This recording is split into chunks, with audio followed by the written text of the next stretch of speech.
गढ़ी खैरो शहर इस जदीद दौर में भी तमाम तर बुनियादी सहूलियात से महरूम है। 2010 में आने वाले सैलाब से मुतासरा गैस अभी तक बहाल ना हो सका। इस हवाले से शहरियों का कहना था कि असांजे ही तारीख़ी तालुको आहे गढ़ी खेरो। हितां सभु बुनियादी सहूलियत असांजो शहर महरूम आहे। वाटर सप्लाई हुजे, गैस हुजे, बेगरी किनाल हुजे, उहो इन टाइम खाली लॻो पियो आहे। असांजो अहम इशू इन टाइम गैस आहे।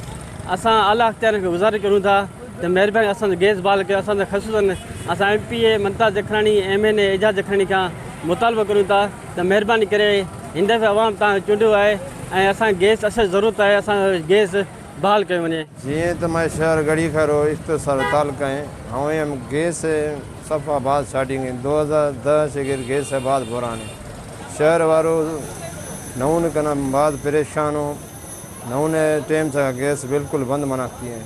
गढ़ी वाले ने न वाटर सप्लाई सहूलतें न गैस सहूलतें इख़्तिसार आवाम राजी हमें मेहरबानी खने गैस फराम जल्दी खने मां अपील करूँ सिंध गवर्नमेंट आर मेहरबानी खने गढ़ी वाले ने गैस बहाल करनी है।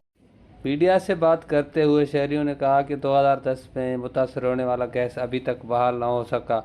उन्होंने आला हुकाम से मुतालबा किया है कि गढ़ी खैरों का गैस जल्द अज जल्द बहाल करा कर उनकी बेचैनी ख़त्म की जाए। कैमरा टीम के साथ नूर जमाली, वश न्यूज़, गढ़ी खैरो।